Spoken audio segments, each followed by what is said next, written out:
relying on stereotypes to create your target market segments, then you're going to immediately go, men don't use these things, therefore they are not part of our target audience.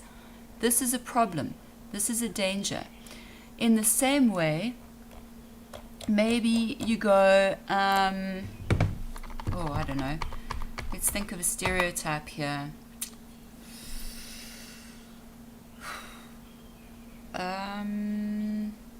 Women are bad drivers.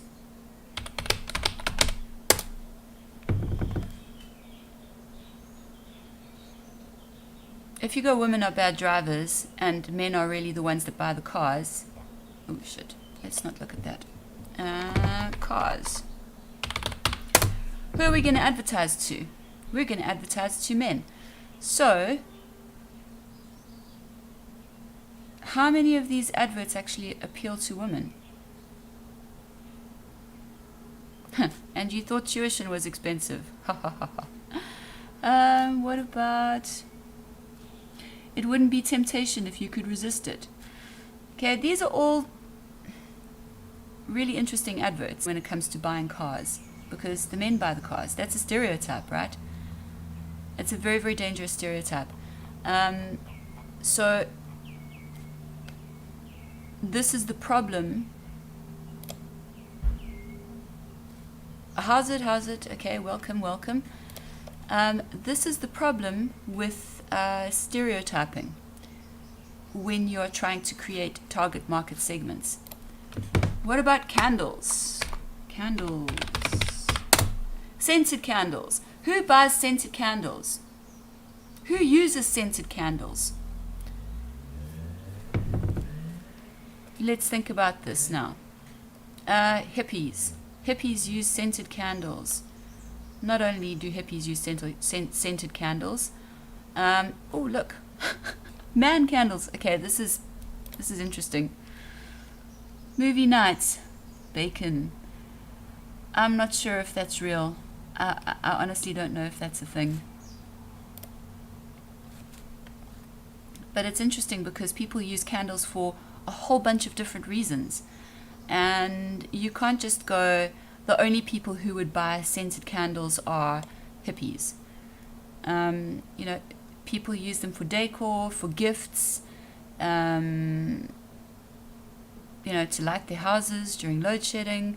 So you can't just discount the majority of the population just because you have that perception of candles being used by hippies, for example.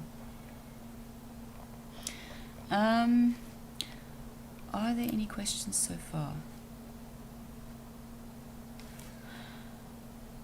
The thing about the target market segmentation process is that we rely really on audience data, and that we will talk about next week. But we rely on this data, and the data is gathered using surveys. So not everybody is willing to answer a survey. You have to look at it as a rough guide, as opposed to a 100% accurate piece of information. At the same time, if you take a look on page, if you guys get out your pages quickly, get out your books quickly, take a look on page 35. Figure 9 is a very interesting set of diagrams. We use a positioning map, and we go, okay, there are 4 quarters here. We've got high cost, low reliability, and high reliability. So now obviously high cost and high reliability will be pretty damn expensive, whereas low cost and low reliability will be pretty cheap. And then you've got your sort of mid-range, whatever you're focusing on, in the middle too. But say, for example, your client's brand or product or service is regarded as low cost and low reliability. Mr. Price used to be like that a long time ago. It was, cheap and cheerful, and they sort of managed to push it into another quadrant. It wasn't in that, it's no longer in that bottom left to another quadrant. It wasn't in that, it's no longer in that bottom left-hand quadrant. It's now more, in one of the two adjoining quadrants. It can either be high reliability or, medium cost, or high cost and medium reliability kind of thing. It's still mostly all made in China, but the quality has definitely improved a bit as they've brought in products from other countries as well. But anyway, the point is that if you want to move your brand, in other words, if you want to change how people see it, where it is positioned, then you use this map and you go, okay, where do we want it to be? How do we focus on that? And then we look from there, we go, who are the people that we're targeting? Who are the people that can potentially use this brand or product or service? How can we build up a relationship with those people, encourage new buyers, and also reinforce loyalty with our existing client base? So then we look at things like the segmentation bases, which is behavioral segmentation. And here I'm looking from page 37 to 45, like I said to you before. So what people do, how do they identify in terms of lifestyle and, okay, I'm just looking for questions. Are they heavy users, medium users, occasional users? Do they, for example, have beer and pizza every Friday night as a ritual? Or do they have beer and pizza only occasionally? Do they burn scented candles all the time and go through them, like food? Or do they only have them in their houses for decor? That kind of thing. And you don't have to choose only one. You have to remember this. You don't just choose one. You go, well, we can have the group that only buys once for their own houses.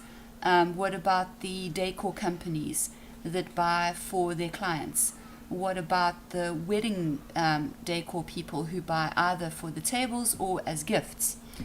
What about other individuals who will buy for their friends as gifts? What about the pagans who enjoy scented candles as opposed to just the normal, colored candles?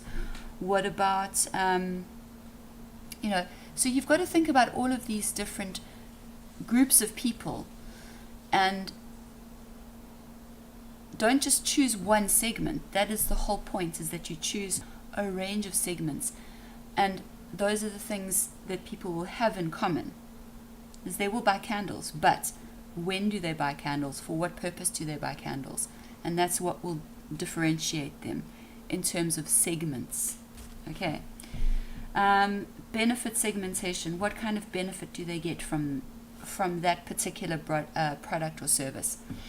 Demographic segmentation. This is what you're taught normally in marketing and advertising. Your at the bottom here on 38, you'll see race, age, gender, income, employment status, marital status, level of education, all of those types of demographics. Okay, they also are important, but again, you don't have to be broad. You can be very specific and very particular in the details, which will give you a number of other slivers, not just one big chunk.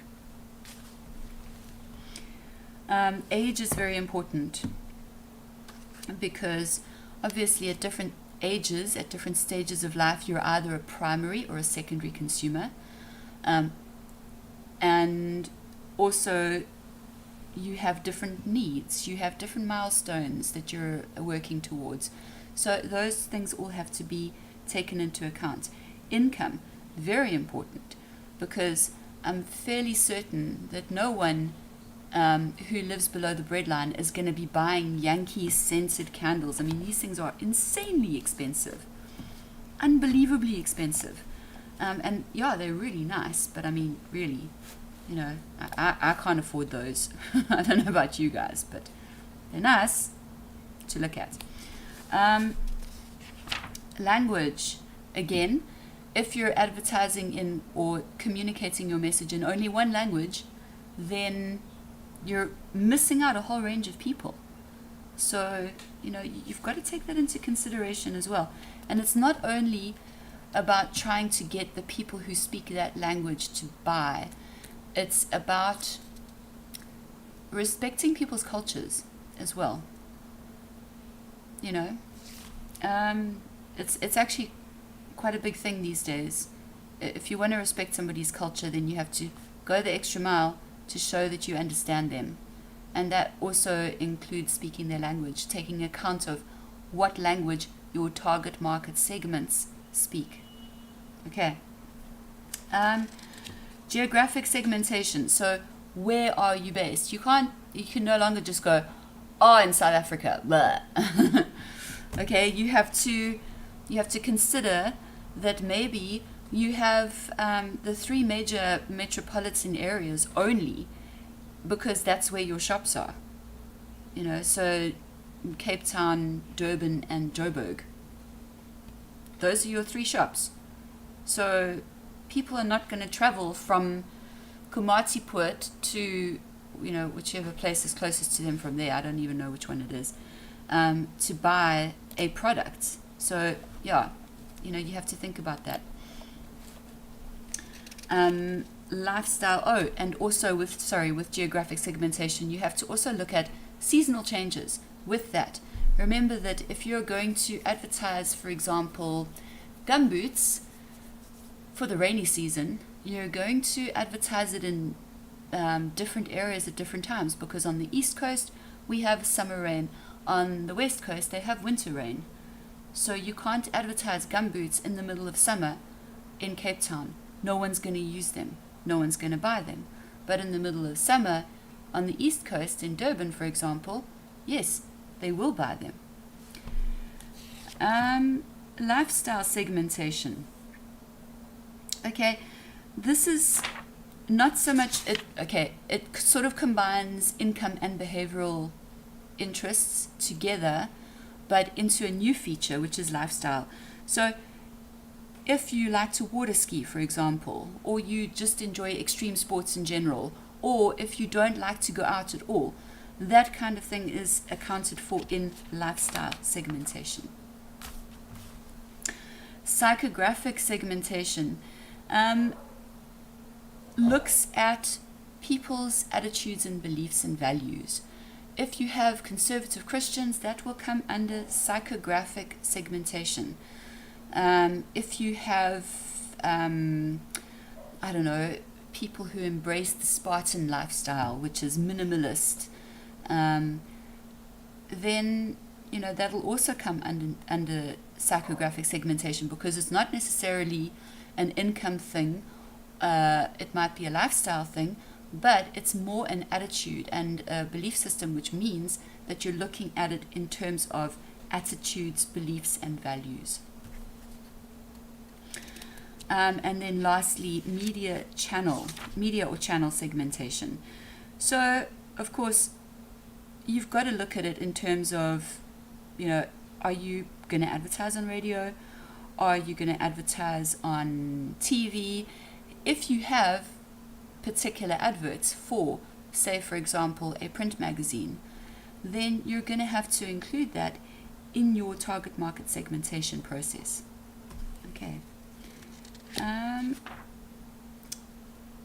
So yeah, that's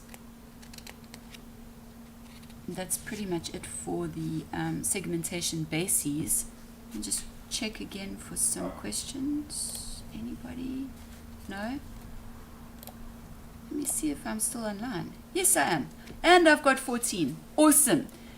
All 14 of you, please will you make sure that you put your names in the live chat there. Just say hi so I know who I'm talking to, and so that I can get a register. And if you've got questions, please make sure that you ask them here, because I can answer them when you ask them here, or I can answer them in the WhatsApp groups or on email. But I would prefer it if you ask me in real time, so that everyone else can also have some kind of idea of, what you're asking. If you ask me something, most of the time everybody else is asking the same thing as well in their minds. Okay. Damn, I see we've dropped 3 people. Sorry about that.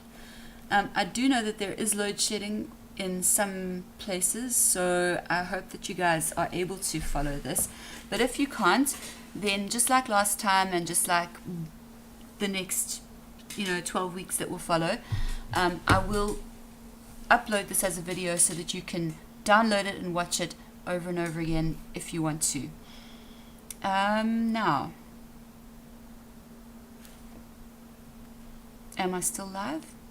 I think I'm still live. Go live. So, if I am still live and you can hear me, somebody please give me a thumbs up on the live chat, just so that I know that you can hear me still. It would be really great. Anybody?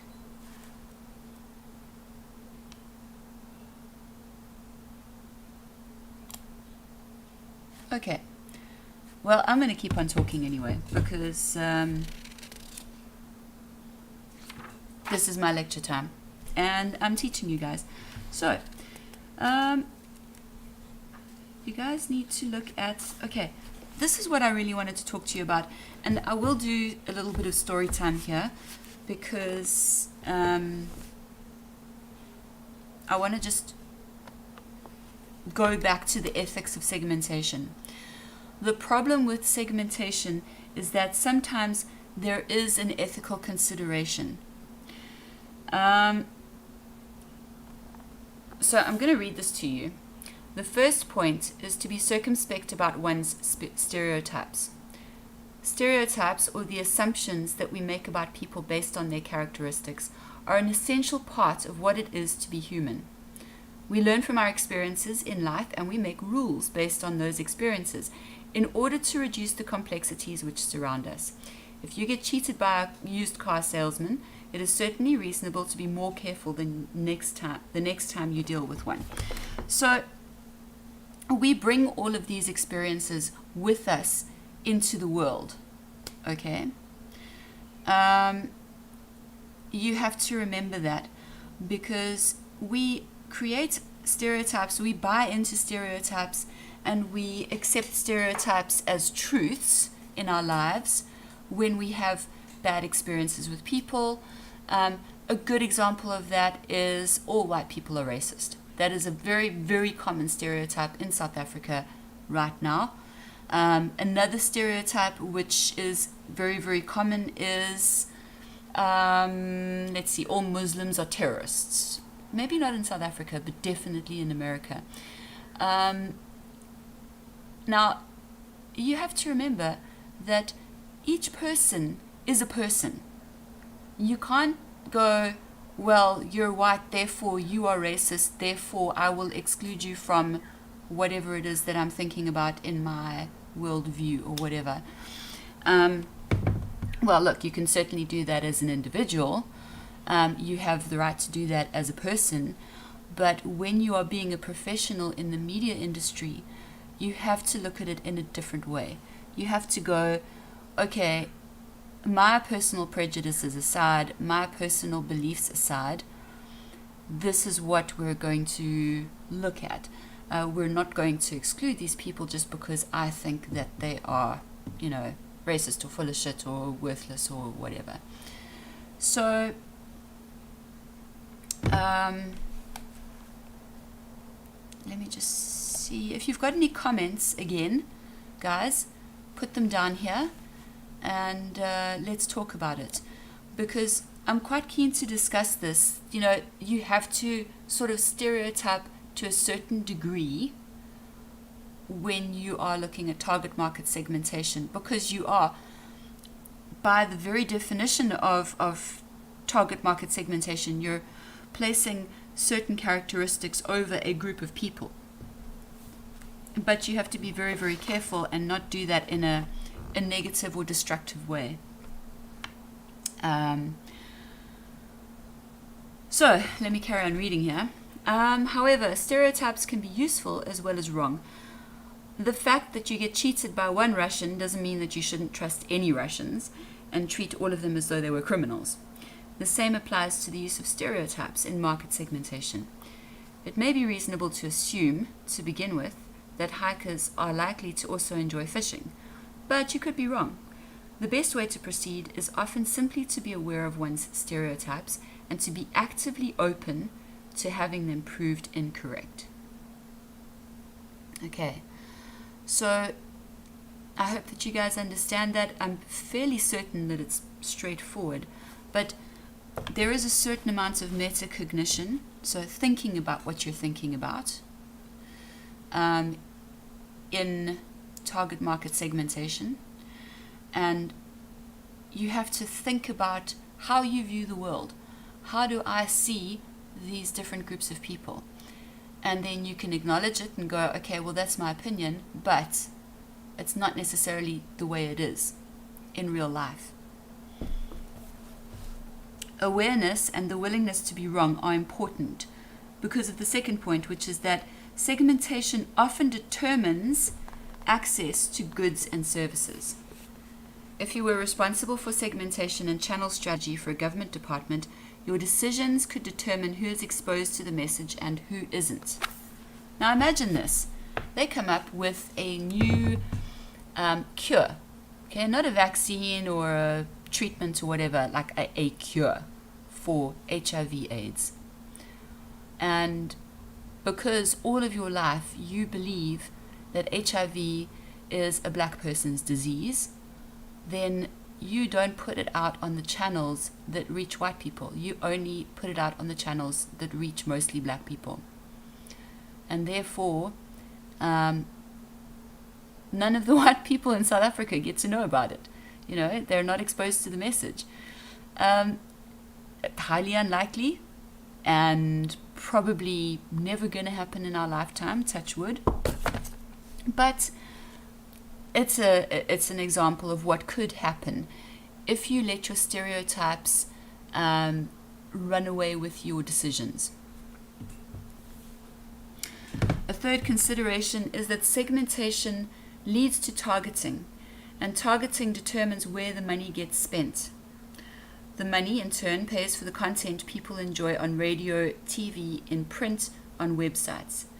If channel strategists routinely excluded certain groups of people from their media plans, the channels aimed at those people would struggle to survive. It certainly isn't the channel strategist's responsibility to look after the commercial interests of media owners, but it is the channel strategist's duty to ensure that the decision as to whether to include or exclude certain groups of people is only based on the needs of the advertiser's campaign and not the results of her own stereotypes, preconceptions, and prejudices. So, I don't know how many of you guys have seen that advert. What is it called?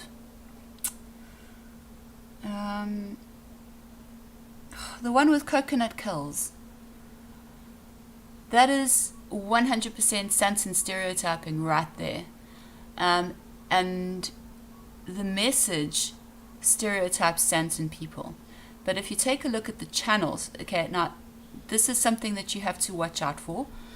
When we look at stereotyping, we look at stereotyping within the message, and then we look at stereotyping that informs your decisions in terms of target market segmentation and where to spend the money, okay, what channels to use. That is an external decision, whereas the message itself is an internal decision because it's within the communication, okay? It's part of the advertising message. The stereotyping of coconut kills is funny. It's, look, It's not really my thing, but at the same time, I can see how it can be funny. Stereotype Sanson housewives, basically. But if you take a look at the channels that they've used, it's been online. It was on DSTV, but it's also been on, obviously you can share it on Facebook and other social media. It's on YouTube. But it's probably also been on TV 1, 2, and 3. So that is a very, very broad spread of platforms, which doesn't exclude any particular group of people. Okay, so you can see how the stereotype is there, but it didn't inform the channels that they used to try and get to particular groups. Now, I'm going to do this again quickly. Now that we've gone through that, you need to complete this particular task. We're going to be working throughout the semester with these 3 organizations. So pick the one that you like the best and work with it, and preferably stick with it. You can change if you want, but you don't have to. Visit the above websites, pick one. With the F1 in mind now, you must refer to the website that you have chosen and determine the target market segments of your relevant organization, and provide a description in terms of the segmentation bases. So now that you understand more about that, if you haven't done it yet, please do it now. Also, do the quiz. 10 multiple choice questions, won't take you long, should literally just take you like 5 minutes to do, and test yourself, see how much you understand, and find me somewhere on the internet, either on WhatsApp or on email, and see, ask me questions. Yeah, no one's asking any questions here right now, so I'm guessing that everyone is kind of happy with what I've explained and what we've discussed. Again, this whole idea of segmentation, just to round off, target market segmentation is the process whereby we break up the entire population of potential customers into little groups of people with the same kinds of factors that influence whether they are more potential or less potential in terms of buying or adopting the brand. So again, if you've got questions, contact me. If not, that's cool. I will make this available to you guys to download as a video later on. I think maybe tomorrow I can do that. And otherwise, yeah, that's it from me. The content is pretty straightforward. You just have to read it and understand it. If you don't understand it, ask me questions. That's the main thing. Okay. So, that's it from me. Take care, keep warm, keep safe, and I will speak to you next week. Good luck with your studies.